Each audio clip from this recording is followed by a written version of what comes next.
Daniel ouvrit la porte après quelques coups hésitants. Il se figea en découvrant la femme qui se tenait là, sur le seuil de son manoir. Sacha, son visage, autrefois rayonnant, était émacié, sa peau terne et marquée par la crasse. Ses dreadlocks, jadis éclatantes, pendaient mollement autour de ses joues creuses. Sa chemise orange délavée, déchirée aux manches, semblait porter le poids de ses épreuves. Mais ses yeux étaient toujours les mêmes, ceux qui hantaient Daniel depuis 7 ans. À ses côtés se tenait un petit garçon d'environ 6 ou 7 ans, les vêtements poussiéreux et en lambeaux. Il s'accrochait au bras de Sacha, ses grands yeux méfiants scrutant Daniel. Ses yeux racontaient des nuits sans sommeil et des repas oubliés. « Je peux faire le ménage chez toi » murmura Sacha, sa voix tremblante, presque inaudible. L'air sembla se raréfier dans les poumons de Daniel. « Sacha » articula-t-il enfin, la voix brisée par l'émotion. Elle tressaillit, mais hocha faiblement la tête. « C'est moi. » Daniel s'agrippa au chambranle de la porte, comme pour se retenir de vaciller. « 7 ans, dit-il, la voix basse, frémissante de colère contenue.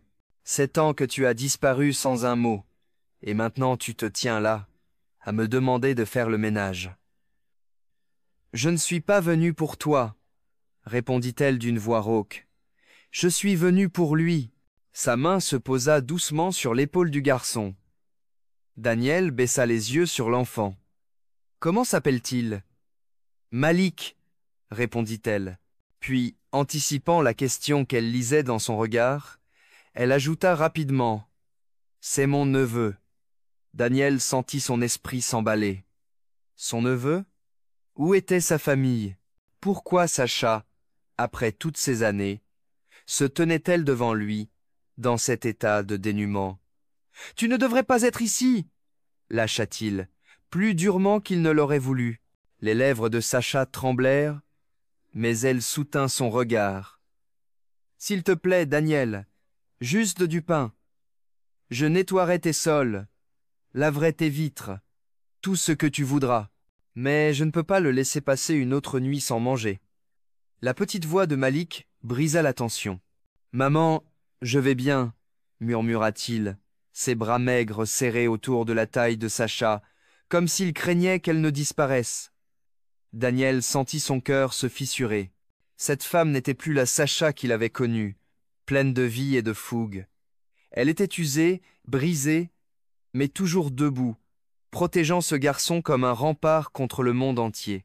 « Pourquoi » demanda-t-il soudain, la voix plus douce, presque brisée. Sacha cligna des yeux, déconcerté. « Pourquoi, quoi? Pourquoi m'as-tu quitté ?» Il fit un pas vers elle, sa voix tremblante d'une douleur ancienne. « Tu as disparu, Sacha. Pas un mot, pas un appel. Rien. Je t'ai cherché pendant des années. Pourquoi ?» Des larmes brillèrent dans les yeux fatigués de Sacha. « Je ne suis pas partie parce que je le voulais, » murmura-t-elle. « Alors pourquoi ?» Sa voix se brisa, la colère cédant à la souffrance. Sacha prit une inspiration tremblante. « Parce que si je ne l'avais pas fait, il t'aurait tué. » Daniel la fixa, abasourdi.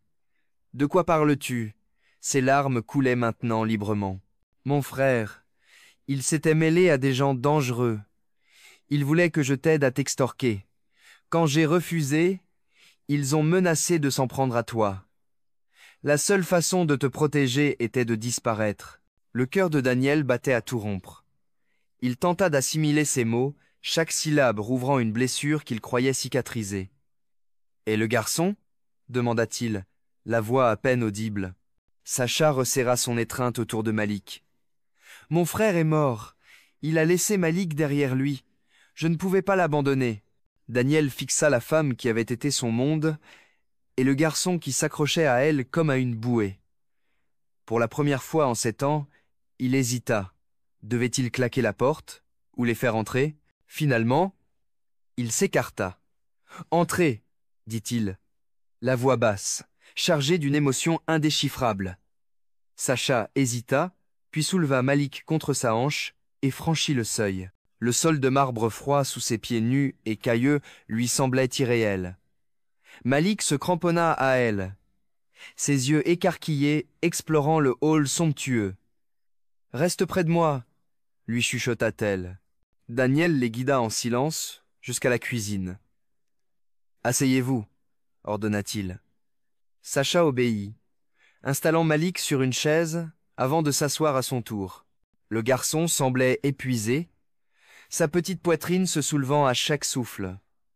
Sans un mot, Daniel ouvrit le réfrigérateur et en sortit du pain, du fromage et des fruits.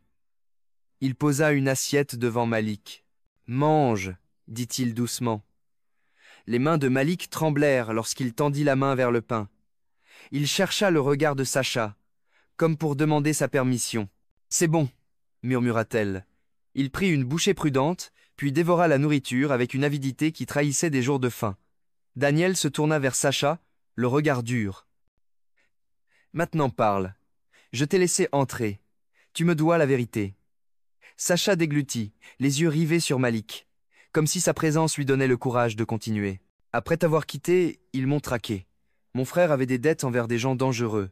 Il pensait pouvoir m'utiliser pour t'atteindre, Daniel. Il voulait t'extorquer. » La mâchoire de Daniel se crispa. « Je n'en avais aucune idée. »« Tu n'étais pas censé le savoir, » répondit-elle avec amertume. « Quand j'ai refusé de les aider, ils ont menacé ta vie. Si je ne disparaissais pas, tu serais le prochain. » Daniel resta silencieux un long moment. « Tu aurais pu venir me voir, » dit-il enfin, la voix lourde. « On aurait pu les affronter ensemble. » Les yeux de Sacha scintillèrent de larmes. « Ce n'étaient pas des gens qu'on affronte, Daniel. Ils auraient tout détruit. » Son regard s'adoucit légèrement lorsqu'il la contempla. Non pas la femme dont il se souvenait, mais celle qui se tenait devant lui, brisée mais résiliente. « Et Malik ?» Sacha passa une main dans les cheveux en bataille du garçon. « Mon frère n'a pas survécu. » Malik n'avait plus personne. Quand je l'ai trouvé, il se cachait dans une maison abandonnée, terrifié et affamé. Je ne pouvais pas l'abandonner. La petite main de Malik serrait la sienne, comme s'il craignait qu'elle ne disparaisse. Daniel exhala un souffle tremblant, se passant une main sur le visage. « Pendant tout ce temps, tu me protégeais, et moi, je te détestais pour ça. » Des larmes roulèrent sur les joues de Sacha. « Je me détestais aussi, » murmura-t-elle. Un silence lourd s'installa, seulement brisé par les bruits de Malik mastiquant. Enfin, Daniel prit la parole. « Tu n'as plus besoin de fuir. » Sacha releva brusquement la tête. « Que veux-tu dire ? Reste ici, tous les deux. Vous ne dormirez plus dans la rue. » Les lèvres de Sacha tremblèrent. « Daniel, je ne peux pas te demander ça. Tu ne me l'as pas demandé.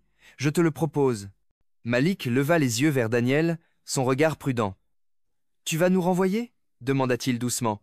Daniel s'accroupit à sa hauteur. « Non, petit, personne ne vous renverra. » Les yeux de Malik s'embuèrent, et il jeta ses bras autour du cou de Sacha.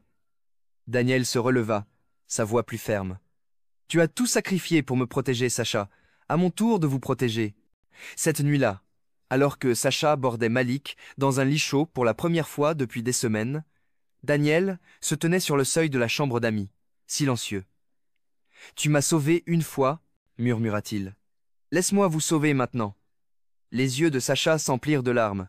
« Tu l'as déjà fait, » répondit-elle dans un souffle. Le lendemain matin, Daniel passa un coup de fil. « Trouvez ceux qui l'ont blessé, » dit-il froidement. « Je veux qu'ils disparaissent. » En raccrochant, il jeta un regard à Sacha, et Malik, endormi paisiblement dans la chambre d'amis. Il jura en silence. « Cette fois, personne ne me les prendra. » Si vous avez aimé cette histoire, n'oubliez pas de mettre un pouce bleu et de vous abonner pour plus d'histoires émouvantes, dramatiques et inattendues. Et dites-nous dans les commentaires, d'où regardez-vous? Nous sommes ravis d'avoir de vos nouvelles. À la prochaine, restez bienveillants, restez curieux et continuez à regarder.